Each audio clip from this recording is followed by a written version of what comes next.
बंसी सेठ की किराने की दुकान पर बैठा झींगा दुकान के सामने वाली गली से लोगों को रास्ते पर आते जाते निहारता और मक्खियां मार रहा होता है। झींगा गले से उठकर दुकान के अंदर जा फेयर एंड लवली क्रीम अपने चेहरे पर मलता है और दोबारा आकर गले पर बैठ जाता है। प्रभु जी, अब तो किसी ग्राहक को भेज दो।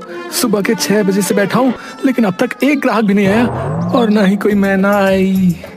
झुमरी इठलाते हुए झींगा की दुकान पर आती है। क्या सेवा करूं? आप तो बड़े दिनों के बाद हमारी दुकान पर आई है। तू क्या मेरी सेवा करेगा? कल मैं तेरे बगल वाले कल्लू हलवाई की दुकान पर गई थी। उसने मुफ्त में मुझे शुद्ध खोए की मिठाई खिलाई। अरे क्या बात करती हैं आप? वो तो एक नंबर का बेईमान है।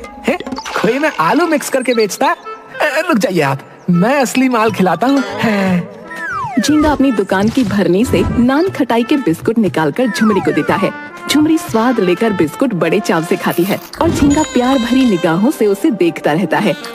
बिस्कुट अच्छे हैं। अच्छा चल बता, कितने पैसे हुए? और एक नहाने का अच्छा वाला साबुन भी दे दे।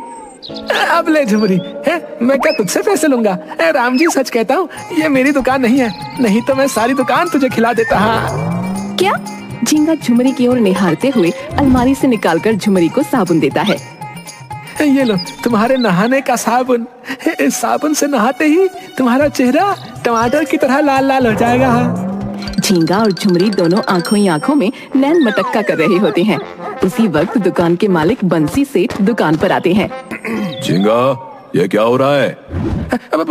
कुछ नहीं, मैं तो नहाने का साबुन दे रहा था। अबे गधे, ये नहाने का नहीं, बर्तन साफ करने का साबुन है जो तू इसे दे रहा है।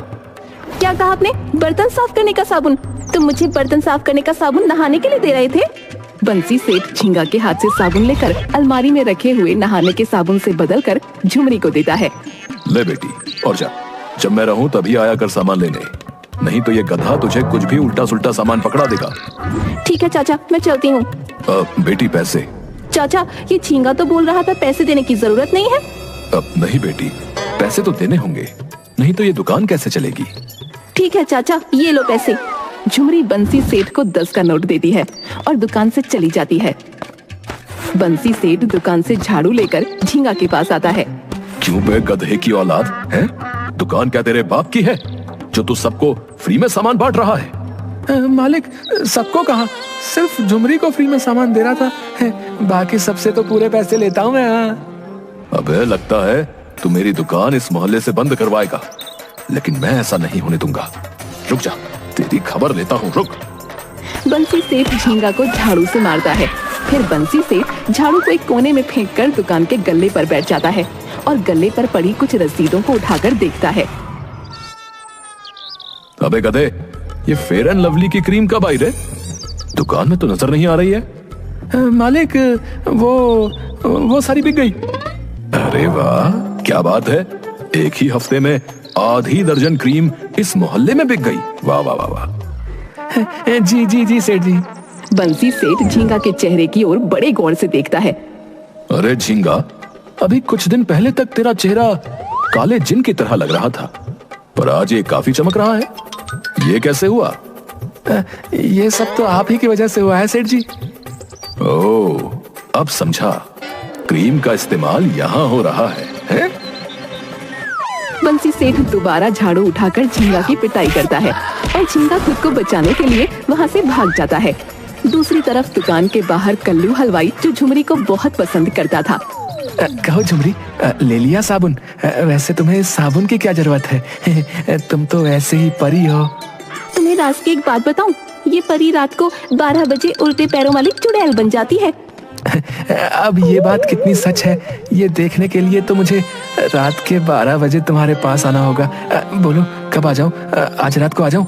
अरे मेरी पूरी बात तो सुन लो। चुड़ैल बनने के बाद आसपास जो भी इंसान होता है ना, ये चुड़ैल उसे खा लेती है। तुम एक बार सेवा का मौका तो दो, मैं तो उसके लिए भी तैयार हूँ। लेकिन मुझे सड़ी हुई चीज पसंद नहीं, इसलिए तुम्हारा नंबर आज क्या कभी नहीं आएगा। गुस्से में अपने घर चली जाती है। झुमरी के घर पर हरी अपनी माँ और पिताजी के साथ कुर्सी पर बैठा होता है और झुमरी की अम्मा हाथ में पंखा लेकर उन्हें हवा कर रही होती है। कमरे में बिजली नहीं होती। आज ही इस बिजली को जाना था, कमबख्त गर्मी बहुत पड़ रही है। सही कहा आपने, अब तो ऐसा लगता है जैसे गर्मी नहीं आग बरस रही है। तभी कुछ औरतें झुमरी को दुल्हन की तरह तैयार करके वहाँ लाती हैं और हरी के सामने वाली कुर्सी पर बिठा देती हैं। बेटा झुमरी, हरी को चाय दो। हाँ माँ, देती हूँ। झुमरी केतली से निकालकर चाय हरी और उसकी माँ और पिताजी को देती है। झुमरी बेटा, तुमने बहुत बढ़िया चाय बनाई है। हमारी झुमरी में कई गुण है। हमारा हरी भी बहुत गुणी है, ये गाना बहुत अच्छा गाता है। बेटा सभी को अपना गाना और चम्मच छल्लो वाला सुनाओ तो सही। अरे रहने दो ना माँ। हरी के बोलते ही सबकी नजरें हरी पर होती हैं। सुनाना बेटा, कितना अच्छा गाता है तू। अत्ता तो सुनाता हूँ। ओ तम्मतल्लो ओले ओ तम्मतल्लो ओले ओ। उसी वक्त बिजली के आ जाने से तेज पंखा चलने लगता है और हरी के सर पर लगा हुआ विग उड़कर झुमरी के हाथ में आ जाता है।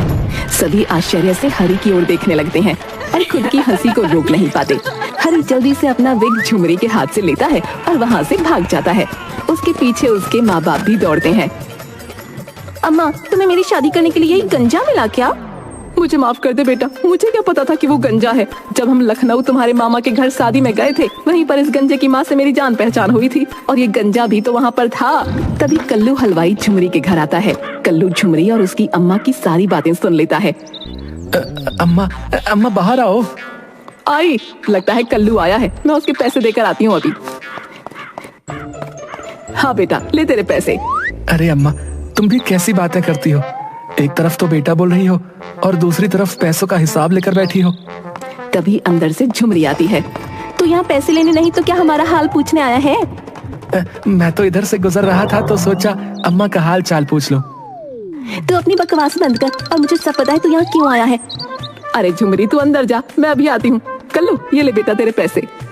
अम्मा मुझे माफ करना, लेकिन मैंने तुम्हारी और झुमरी की सारी बातें सुन ली।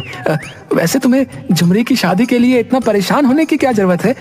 अपने यहाँ भी तो कितने अच्छे अच्छे लड़के हैं और फिर झुमरी तो देखने और सुनने में भी अच्छी है। तुम आसपास इसके लिए रिश्ता क्यों नहीं देखती? लड़की पास रहेगी तो तुम्हें भी सुकून रहेगा। आसपास कहाँ है लड़का बेटा? मुझे तो कोई दिखता ही नहीं अपने यहाँ। यहाँ तो सब लफंगे भरे पड़े हैं, इसीलिए तो मजबूरी में इसका ब्याह दूर देख रही हूँ। अरे अम्मा, बहुत आसपास, तुम्हारे बिल्कुल पास में। ध्यान से देखोगी तो जरूर दिखेगा। अरे कहाँ पास में कह रहा है तू? कहीं ये बाजू में शर्मा जी के बेटे के बारे में तो बात नहीं कर रहा? वो तो एक नंबर का नशेबाज है, सारा दिन सिगरेट का नशा करता है। नहीं नहीं अम्मा, तुम भी कैसी बातें करती हो? क्या मैं अपनी झुमरी के लिए ऐसा सोचूंगा? इतना पास नहीं, थोड़ा सा दूर, थोड़ा सा दूर। अच्छा लड़का हो, खुद का काम हो, जैसे कोई दुकान हो। अरे कौन है? मुझे तो कोई दिखता ही नहीं बेटा। क्या जाने क्या लिखा है इसकी किस्मत में। तभी झुमरी फिर बाहर आती है। तू गया नहीं अभी तक? क्या मेरी चप्पल खाकर जाएगा यहाँ से? माफ करना बेटा, थोड़ा गुस्से में है आज। मैं तुझसे बाद में मिलती हूँ। हाँ हाँ अम्मा, कोई बात नहीं। इसकी बातों का क्या बुरा मानना भला है? कोई अपनों की बातों का कोई बुरा मानता है? और फिर ये तो मेरी अपनी है।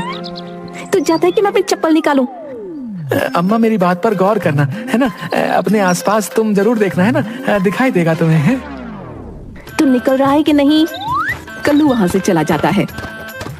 अरे तू क्यों उसको ऐसे गालियां देती है? कितना भला तो है बेचारा, आते जाते खैर खबर लेता है। आजकल के जमाने में कौन किसको पूछता है। अम्मा तू बहुत भोली है, इनकी बातों को नहीं समझती। हाँ हाँ, तू तो बड़ी समझदार है। चला बैठ मेरे पास। झुमरी अम्मा की गोद में सर रखकर बैठ जाती है और उसकी अम्मा उसके बालों में अपना हाथ फेरती है। अम्मा एक बात कहें? बोलना बेटा, क्या बात है? अम्मा अगर आपको ठीक लगे तो क्या हम अपनी शादी की बात खुद चलाएं? कहाँ? नीचे गली में वो बंसी की जो दुकान है ना, वहाँ। झुमरी की अम्मा आगे कुछ भी नहीं सुनती और बीच में ही बोल पड़ती है। वो बंसी सेठ है, तेरा दिमाग ठिकाने पर है? वो तेरे पिता की उम्र का है और तू उससे शादी की बात करना चाहती है? अम्मा मुझे मेरी बात तो पूरी करने दो, बीच में ही बोल पड़ी। मैं उस मोटे बंसी सेठ की बात नहीं कर रही, बल्कि उसकी दुकान पर काम करने वाले झींगा के बारे में बात कर रही हूँ।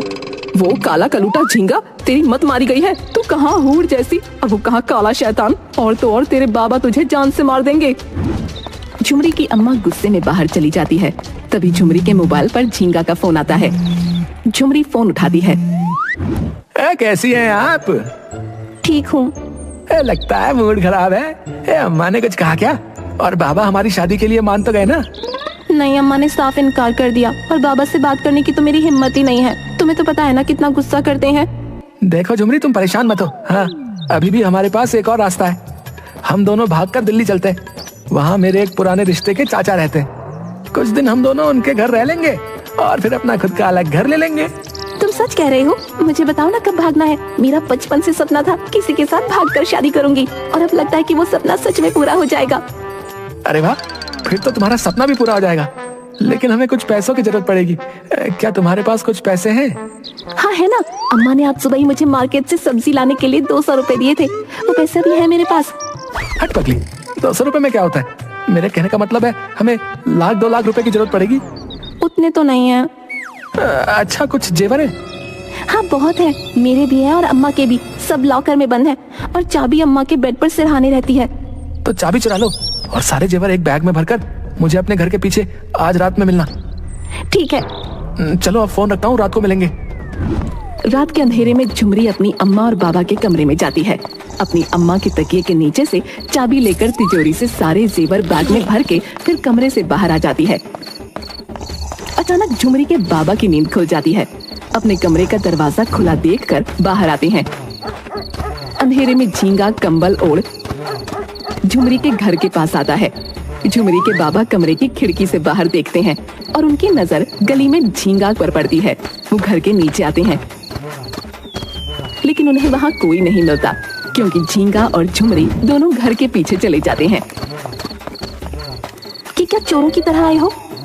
है? तो क्या झुमरीन खान बन के आता है? लगता है तेरे अब्बा ने मुझे देख लिया है। जल्दी यहाँ से निकलना होगा। ला, जल्दी से ये जेवरों का थैला मुझे दे दे। नहीं, चलो पहले यहाँ से भागते हैं, फिर मैं तुम्हें आगे चलकर ये थैला दे दूंगी। अरे, जितना कह रहा हूँ उतना कर। हाँ। तुम ये कैसी बातें कर रहे हो? झींगा अपनी जेब से चाकू निकालकर झुमरी की गर्दन पर रख देता है। चल, अब जल्दी से ये जेवरों का थैला मुझे दे दे, वरना ये चाकू तेरी गर्दन पर चल जाएगा और तू यहीं पर ढेर हो जाएगी।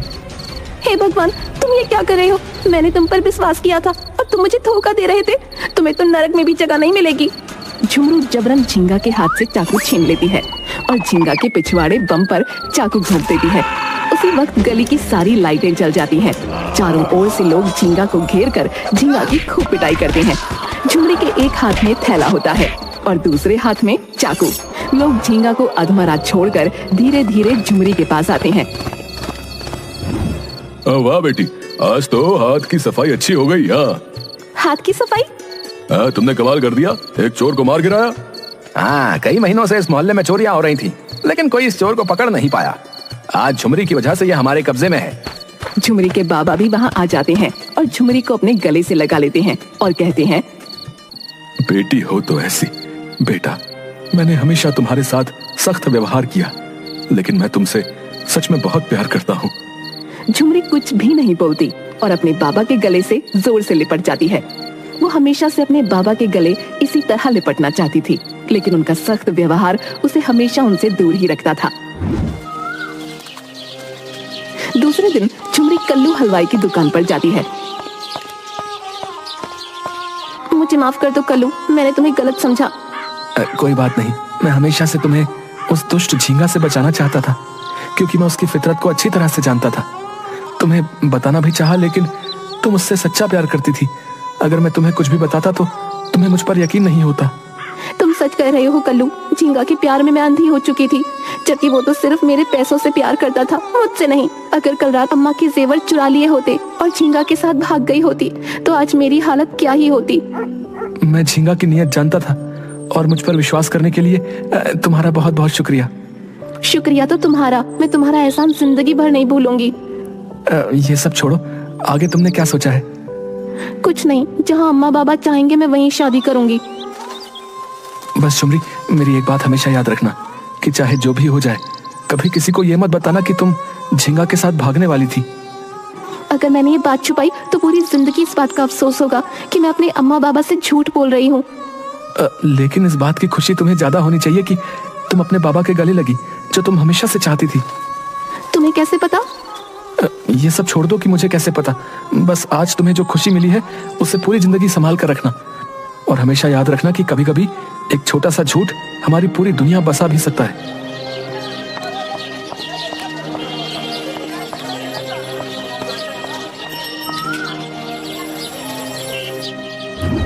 झुमरी के अम्मा बाबा ने झुमरी की शादी कल्लू हलवाई से कर दी और वो दोनों खुशी खुशी अपनी दुकान चलाते और झुमरी अपने अम्मा बाबा की नजरों के सामने ही रहती।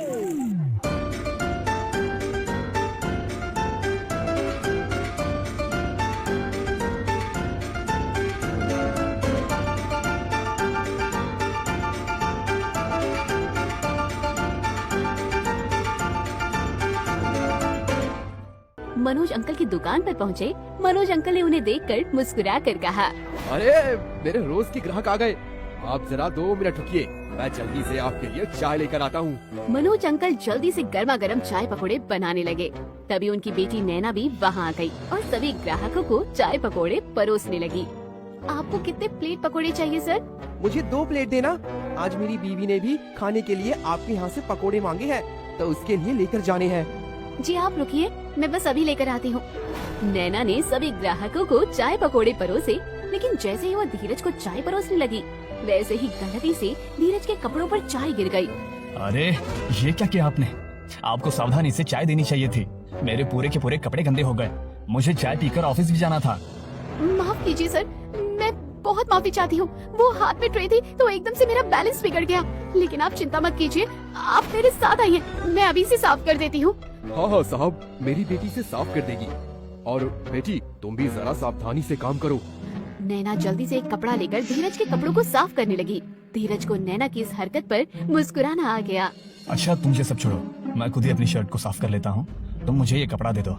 नहीं सर, मैं साफ कर दूंगी। वैसे भी गलती मैंने की है तो साफ भी मुझे ही करना होगा। नैना ने धीरज के कपड़े साफ किए और फिर उसे एक और कप चाय दी। धीरज ने नैना को धन्यवाद दिया और चाय पीने लगा। चाय पीकर वो सब लोग वापस ऑफिस आ गए, लेकिन धीरज को देखकर लग रहा था कि वो किसी के ख्यालों में खोया हुआ है। क्या हुआ धीरज, तुम कहीं खोए खोए से लग रहे हो? अरे नहीं, मैं तो बस ऐसे ही कुछ सोच रहा था। क्या सोच रहे थे? कहीं तुम नैना के बारे में तो नहीं सोच रहे थे ना? अरे नहीं, ऐसा कुछ नहीं। मैं भला उसके बारे में क्यों सोचने लगा? तुम्हें देखकर तो हमें ऐसा ही लग रहा है। मुझे तो लगता है कि तुम्हें नैना पसंद आ गई है। नहीं, ऐसा कुछ नहीं है। तुम लोग भी ना फालतू की बातें सोच रहे हो। मैं तो बस अपने घर के बारे में सोच रहा था। अगले दिन धीरज फिर से अपने दोस्तों के साथ चाय पीने गया। वहाँ पर पहुंचकर उसने नैना को ढूंढने की कोशिश की, लेकिन वो उसे नहीं दिखी। लगता है कोई नैना को ढूंढ रहा है, लेकिन लगता है नैना आ जाएगी ही नहीं। सब लोग हंसने लगे।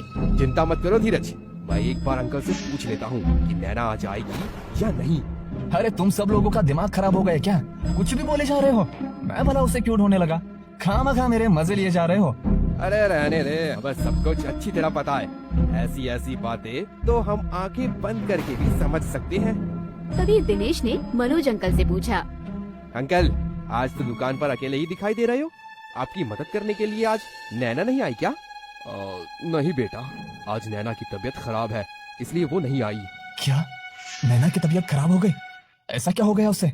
कुछ नहीं बेटा, कल रात बारिश हुई थी ना, तो घर जाते समय दोनों भीग गए थे, तो नैना को बुखार हो गया। डॉक्टर ने दवाई दे दी है और 2-3 दिन के लिए आराम करने के लिए कहा है।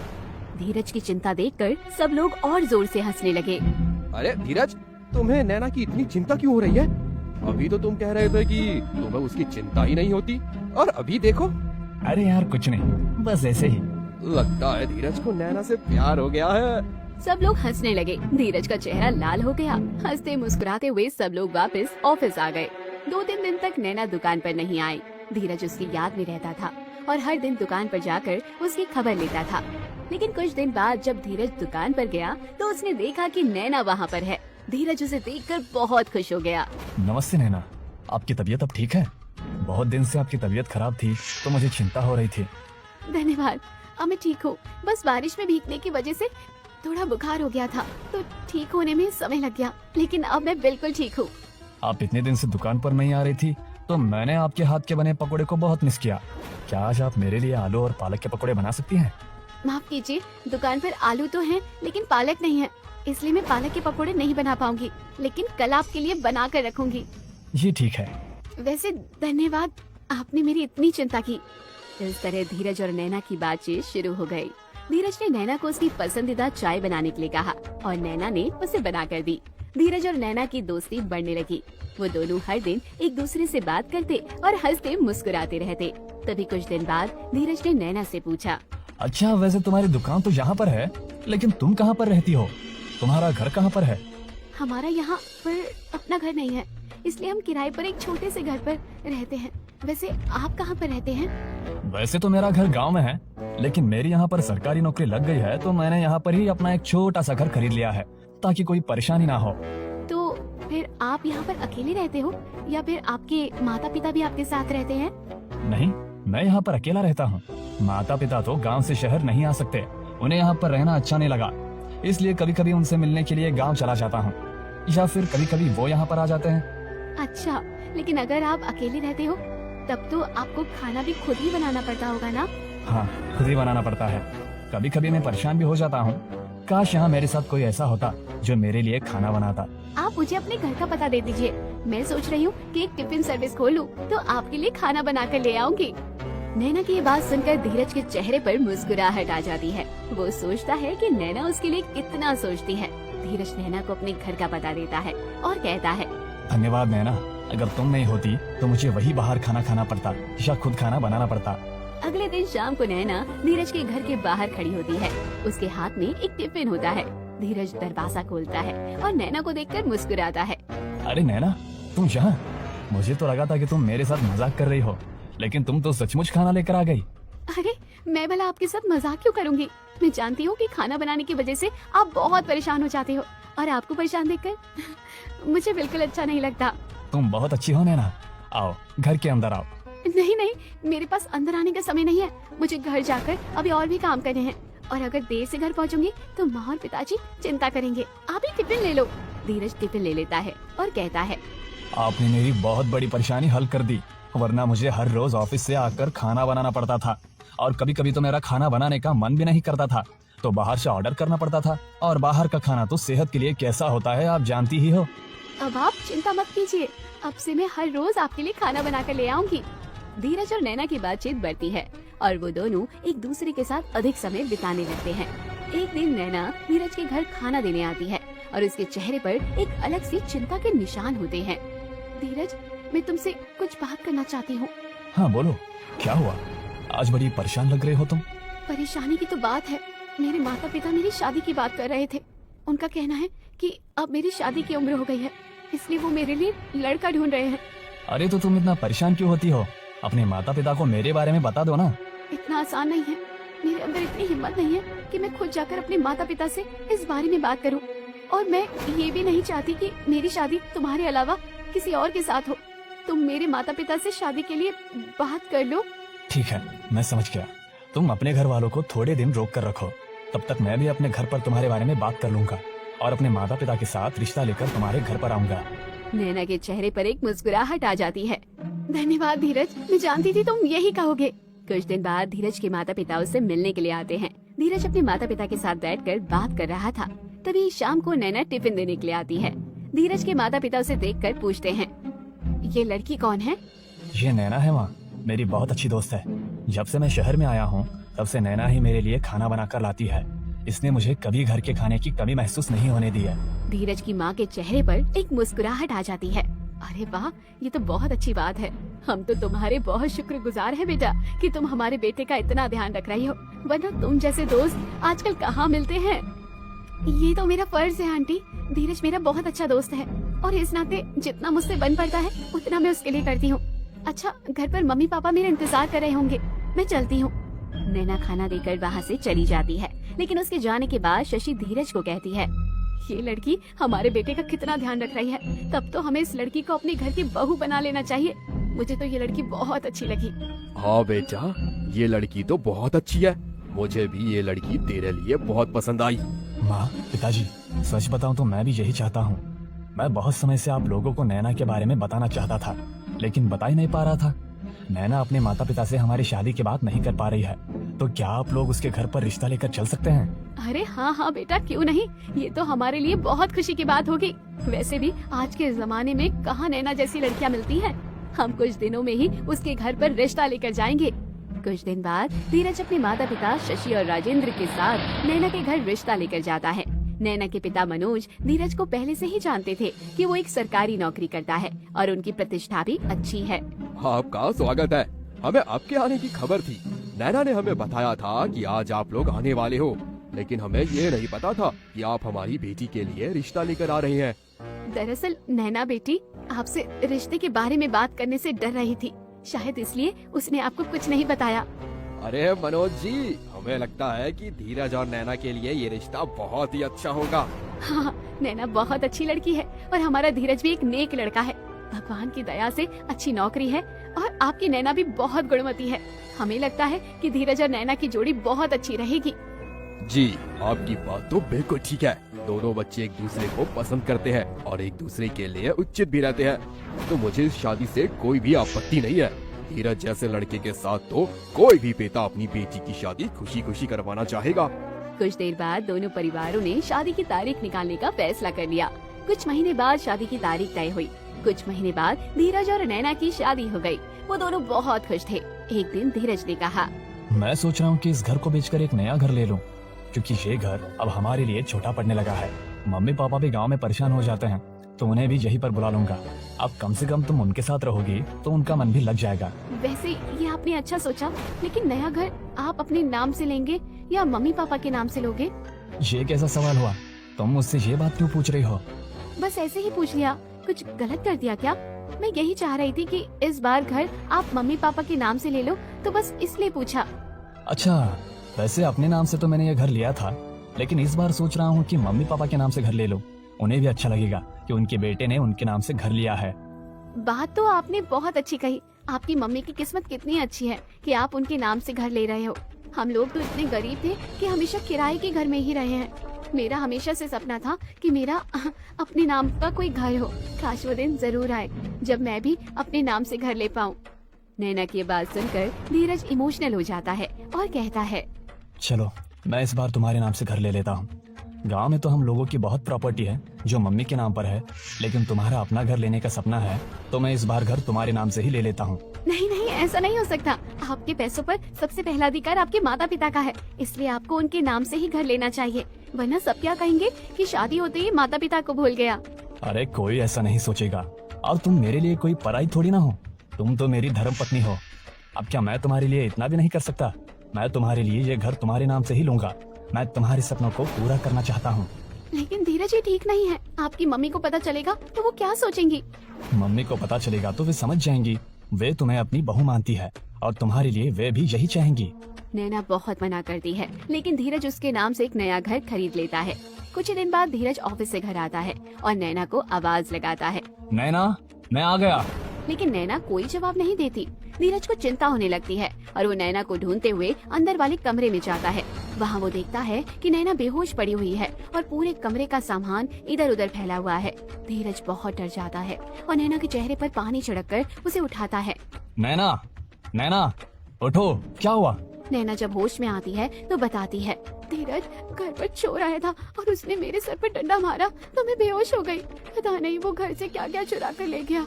धीरज को गुस्सा आता है और वो नैना को आराम से बैठने के लिए कहता है। फिर वो सारा सामान चेक करते हैं तो पता चलता है कि घर की सारी ज्वेलरी चोरी हो चुकी है। ऐसे कैसे दिन दहाड़े किसी के घर में चोरी हो सकती है? अच्छा हुआ जो तुम्हें कुछ नहीं हुआ। मैं पुलिस स्टेशन जाऊंगा और रिपोर्ट दर्ज कराऊंगा। तुम आराम से यहाँ बैठो। जब धीरज पुलिस स्टेशन जाने के लिए बोलता है तो नैना उसे पुलिस स्टेशन जाने के लिए मना कर देती है। तुम मुझे अकेले छोड़कर मत जाओ, मुझे बहुत डर लग रहा है। ठीक है, मैं नहीं जाऊंगा। तुम्हें डर लग रहा है तो मैं यहीं पर रहूंगा। इसी तरह ये बात आई और गई और चली जाती है। तभी कुछ दिन बाद नैना धीरज से कहती है, धीरज पापा की तबीयत खराब है, डॉक्टर ने ऑपरेशन के लिए कहा है, जिसके लिए मुझे 20 लाख रुपए चाहिए। क्या 20 लाख रुपए? लेकिन मेरे पास इतने पैसे तो नहीं है। नैना की आंखों में आंसू आ जाते हैं। मेरे लिए पैसे बहुत जरूरी है, वरना पिताजी का इलाज नहीं हो पाएगा। ठीक है, मैं किसी से उधार ले लेता हूँ, तुम चिंता मत करो। तभी अचानक उसी दिन धीरज के माता पिता वहाँ पर उनसे मिलने के लिए आते हैं। अगले दिन धीरज के ऑफिस जाने के बाद धीरज की माँ नैना को किसी से फोन पर बात करते हुए सुन लेती है। घर को तो मैंने अपने नाम करवा लिया और ज्वेलरी भी चुरा ली है। बस अब मुझे ये कैश मिल जाए तो मैं इसे लेकर भाग जाऊंगी, और अगर इन्होंने मुझे कुछ कहा तो मैं इन पर केस कर दूंगी और इन्हें दहेज के केस में फंसा दूंगी। धीरज की माँ को ये सुनकर बहुत आश्चर्य होता है और उन्हें नैना की सच्चाई समझ में आ जाती है। वो देर न करते हुए जल्दी से अपने फोन में नैना की बातों को वीडियो रिकॉर्ड कर लेती है। वो ये बात धीरज को बताने का फैसला करती है और उसे जल्द से जल्द घर बुलाती है। धीरज घर आओ बेटा, मुझे तुमसे बहुत जरूरी बात करनी है। क्या हुआ मम्मी, सब ठीक तो है ना? सब ठीक है, लेकिन तुम घर जल्दी आओ। शशि जल्दी से धीरज के घर पर आते ही उसे वो वीडियो रिकॉर्डिंग दिखाती है। धीरज को ये देखकर बहुत गुस्सा आता है और वो नैना से इस बारे में बात करने का फैसला करता है। नैना, मैं नहीं जानता था कि तुम मेरे साथ ऐसा करोगी। अभी के अभी तुम मेरे घर से निकल जाओ और मेरी सारी ज्वेलरी वापस करो। तुम मुझ पर इल्जाम लगा रहे हो, मैं तुम पर केस कर दूंगी और तुम्हें दहेज के केस में फंसा दूंगी। मैं तुम्हारी धमकियों से नहीं डरता। मैं पुलिस के पास जाऊंगा और उन्हें ये वीडियो रिकॉर्डिंग दिखाऊंगा। धीरज पुलिस के पास जाकर उन्हें वो वीडियो रिकॉर्डिंग दिखाता है, जिसके बाद पुलिस नैना से घर से चुराई हुई ज्वेलरी और घर को वापस ले लेती है। धीरज की माँ की समझदारी की वजह से नैना का सच सामने आ चुका था और धीरज को अपनी जिंदगी की सबसे बड़ी मुश्किल से बचाया जा सका। मम्मी, आपने मेरी जिंदगी बचा ली, वरना ये चालाक लड़की पता नहीं मेरे साथ क्या कर देती। मुझे इतने समय से कभी समझ नहीं आया कि ये सिर्फ पैसों के लिए मेरे साथ इतना बड़ा खेल खेल रही थी। बेटा, मैं तुम्हारी माँ हूँ, मेरा फर्ज है तुम्हारी रक्षा करना और जो हुआ सो हो गया। लेकिन आज के बाद किसी पर इस तरह आंख मूंद कर भरोसा नहीं करोगे। आजकल की दुनिया बहुत ही जालिम है। अंत में शशि की समझदारी की वजह से नैना का भांडा फूट जाता है और उसकी सारी की सारी प्लानिंग और चालाकी धरी की धरी रह जाती है।